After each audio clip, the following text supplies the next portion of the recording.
چې حوصلې در څخه ماتې نشي.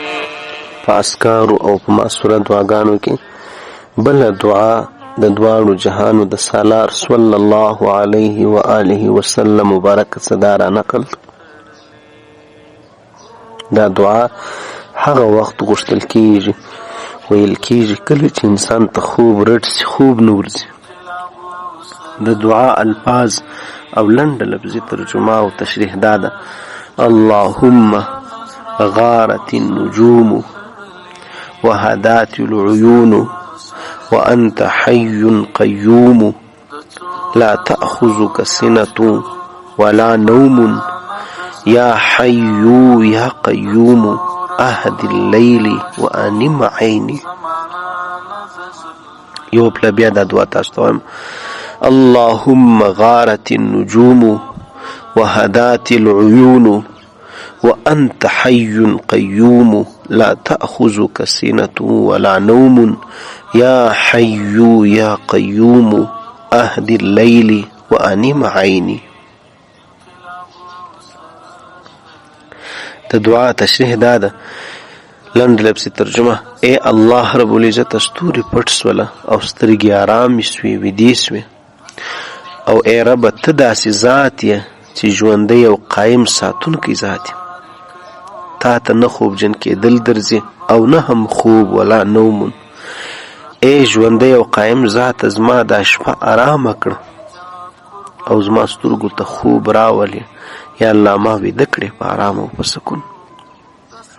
په دې دعا کې خورا ډېرې ښې خبرې موجودې دي.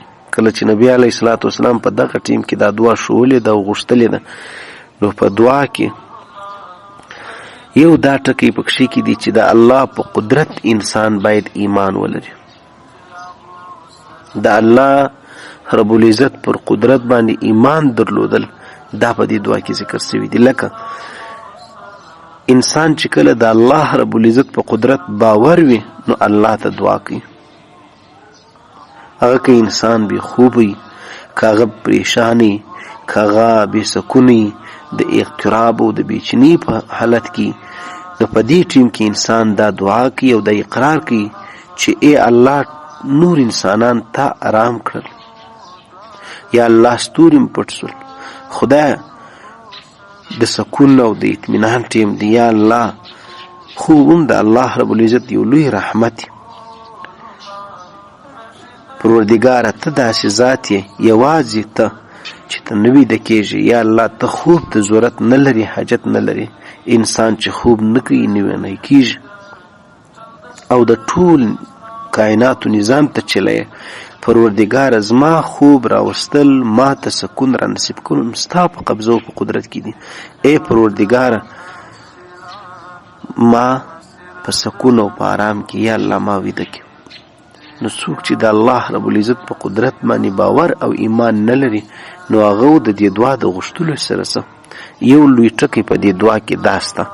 دویم دا دی چې عجز او د کمزوري اعتراف انسان د الله په وړاندې کوي او الله په دې ډیر زیات خوشحاله کیږي. الله د انسان سره راضي کیږي. انسان د خپلې یوې سترګې په پټولو او د خوب په راوستلو کې الله رب العزت ته محتاج دی، د الله و رحمت ته اړ دی.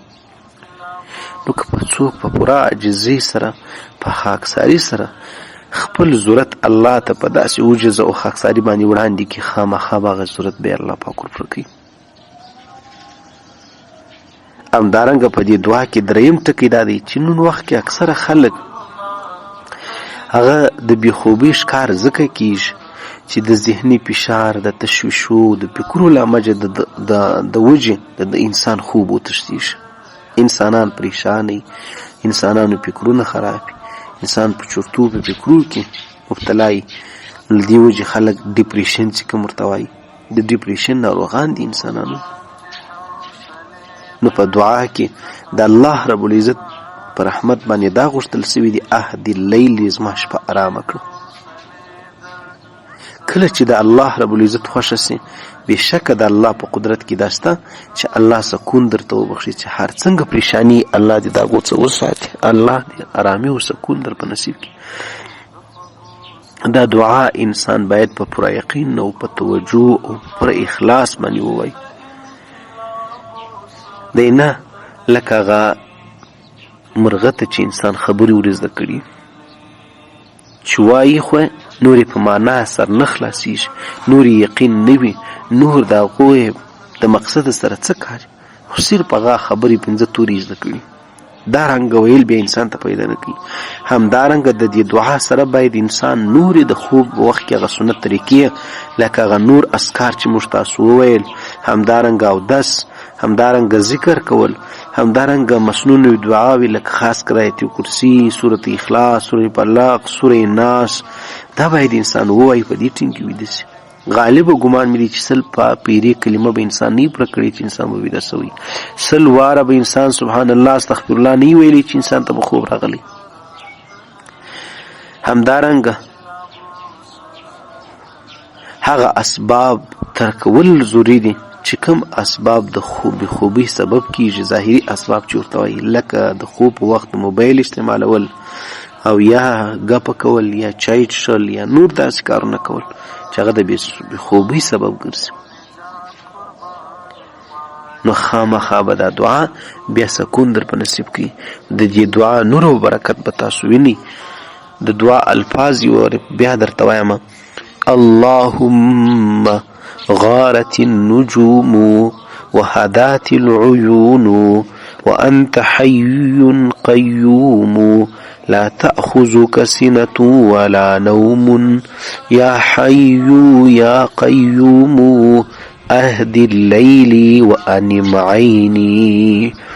اے الله رب العزت ستوري پټ سول، اے زما ربا ستوري پټ سول، وهدات العيون سترګي آرام شوي، وانت حي قيوم یا الله واحد ذات ته چې ژوندی او قائم ساتونکی ذات یا الله. لا تأخذك سنة ولا نوم، تا ته نه خوب جن کېدل درځي او نه خوب. یا حي یا قيوم اے ژوندی او قائم ذات، اهد الليل زما د شپه آرام کړه، وانم عیني او زما سترګو ته خوب راولي یا الله ما ویده کړې په سکون او په اطمینان او په حفاظت. سبحان الله سبحان الله.